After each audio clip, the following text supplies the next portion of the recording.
Hello दोस्तों, जय हिंद। स्वागत है आप सभी का आपके YouTube channel only study discussion में। दोस्तों, आज हम बात करेंगे जीव विज्ञान के कुछ ऐसे प्रश्न जो कई प्रतियोगी परीक्षाओं में पूछे जा चुके हैं और आगे भी पूछे जाने की संभावना है। तो आइए बात करते हैं आज के पहले प्रश्न की। पहला प्रश्न है, जीव विज्ञान का पिता किसे कहा जाता है? तो दोस्तों, जीव विज्ञान का पिता अरस्तू को कहा जाता है। तो इसका राइट आंसर होगा अरस्तू। नेक्स्ट क्वेश्चन की बात करते हैं, जीवन का भौतिक आधार क्या है? तो दोस्तों, जीवन का भौतिक आधार जीव द्रव्य को कहा जाता है। तो इसका राइट आंसर होगा जीव द्रव्य। नेक्स्ट क्वेश्चन की बात करते हैं, सर्वप्रथम कोशिका का पता किसने लगाया था? तो दोस्तों, सर्वप्रथम कोशिका का पता रॉबर्ट हुक ने लगाया था। तो इसका राइट आंसर होगा रॉबर्ट हुक। नेक्स्ट क्वेश्चन की बात करते हैं, कोशिका का शक्ति केंद्र किसे कहा जाता है?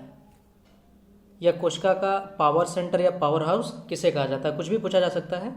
तो इसका राइट आंसर होगा माइटोकॉन्ड्रिया। तो इसका राइट आंसर होगा माइटोकॉन्ड्रिया। नेक्स्ट क्वेश्चन की बात करते हैं, किस कोशिकांग को आत्महत्या की थैली कहा जाता है? बहुत बार पूछा जाने वाला क्वेश्चन, कई परीक्षाओं में मोस्ट इंपॉर्टेंट क्वेश्चन। तो इसका राइट आंसर होगा लाइसोसोम। नेक्स्ट क्वेश्चन की बात करते हैं, डीएनए का प्रमुख कार्य क्या है? तो दोस्तों, डीएनए का प्रमुख कार्य आनुवंशिकी क्रियाओं का संचालन करना। तो इसका राइट आंसर होगा आनुवंशिक क्रियाओं का संचालन करना। नेक्स्ट क्वेश्चन की बात करते हैं, दोस्तों आरएनए पाया जाता है, आरएनए कहाँ पाया जाता है? तो इसका राइट आंसर होगा कोशिका द्रव्य में। दोस्तों, आरएनए कोशिका द्रव्य में पाया जाता है। नेक्स्ट क्वेश्चन की बात करते हैं, आनुवंशिकी का पिता किसे कहा जाता है? कई बार पूछा जाने वाला क्वेश्चन है। तो दोस्तों, आनुवंशिकी का पिता मेंडल को कहा जाता है। तो इसका राइट आंसर है मेंडल। नेक्स्ट क्वेश्चन की बात करते हैं, मनुष्यों में गुणसूत्रों की कुल संख्या कितनी होती है? आसान क्वेश्चन है, अधिकतर लोगों को पता होता है। तो अगर ऐसे बात की जाए तो 46 होती है। अगर पेयर में पूछा जाए तो 23 जोड़ी होती है। तो उसका राइट आंसर होगा 46। और पेयर में पूछे तो 23 जोड़ी बता सकते हैं आप। नेक्स्ट क्वेश्चन की बात करते हैं, हीमोफीलिया रोग से ग्रसित व्यक्ति में लक्षण दिखाई देते हैं। दोस्तों, जो हीमोफीलिया से ग्रसित व्यक्ति होते हैं उनमें कौन से लक्षण दिखाई देते हैं? तो उसका राइट आंसर होगा, इसमें लक्षण ये होता है कि रक्त का बहना बंद नहीं होता है, अर्थात उसका रक्त निरंतर बहता रहता है। तो जो हीमोफीलिया से रोग से ग्रसित होते हैं उनमें यही लक्षण दिखाई देता है। नेक्स्ट क्वेश्चन की बात करते हैं, जीन का सर्वप्रथम कृत्रिम संश्लेषण किसने किया? तो जीन का सर्वप्रथम कृत्रिम संश्लेषण किसने किया? तो इसका राइट आंसर होगा हरगोविंद खुराना। तो इसका राइट आंसर होगा हरगोविंद खुराना। नेक्स्ट क्वेश्चन की बात करते हैं, प्राकृतिक चयन के सिद्धांत का प्रतिपादन किसने किया? इंपॉर्टेंट क्वेश्चन ये भी है।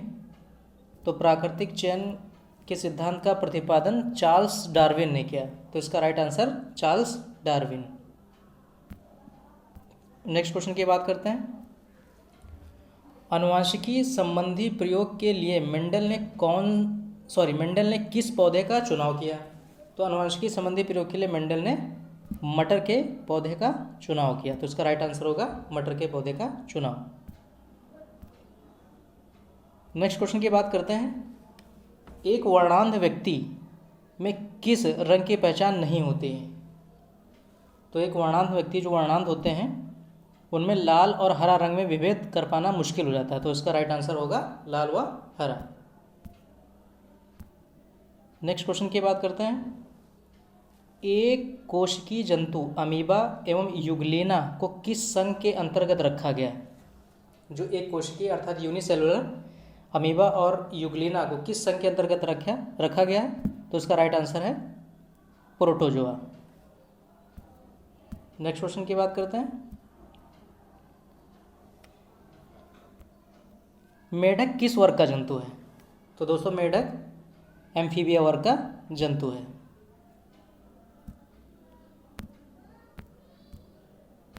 दोस्तों मेढक एम्फीबिया वर्ग का जंतु है, तो इसका राइट आंसर होगा एम्फीबिया।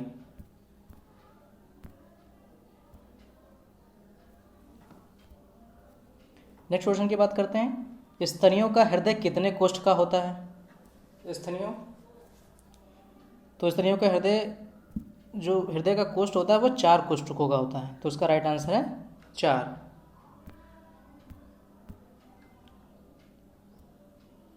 विश्व का सबसे छोटा पक्षी कौन सा है? दोस्तों विश्व का सबसे छोटा पक्षी हमिंग बर्ड है। नेक्स्ट क्वेश्चन, कशेरुक जंतु के शरीर का सर्वाधिक कठोर भाग होता है?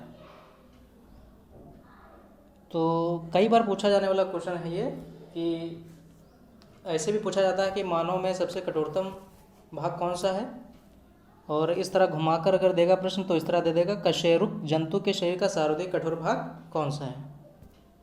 तो इसका राइट आंसर इनेमल होगा, तो आप इनेमल लगा सकते हैं। नेक्स्ट क्वेश्चन की बात करते हैं। वेल में श्वसन किस अंग में होता है? तो दोस्तों वेल में श्वसन जो है फेफड़े में होता है, इसका राइट आंसर होगा फेफड़े।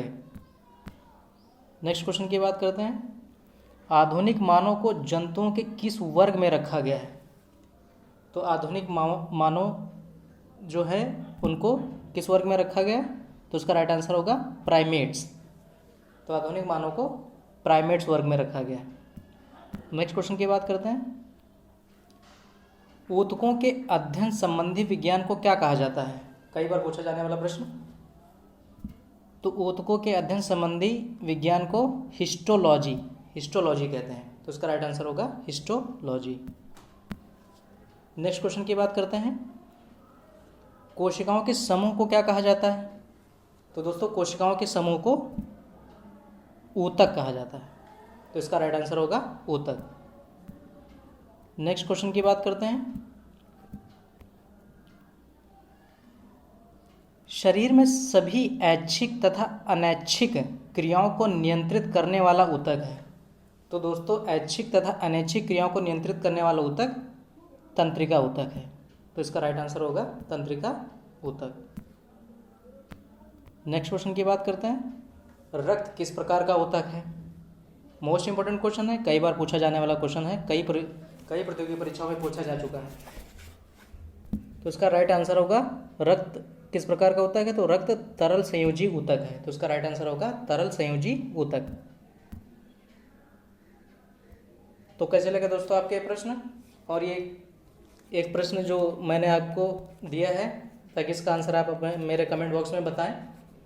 डीएनए की द्विगुणित कुंडली का पता किसने लगाया है? जो मेरी पहली वीडियो में इस प्रश्न का आंसर है। तो दोस्तों हमारे चैनल को सब्सक्राइब करें, लाइक करें, प्यार दें। नमस्कार।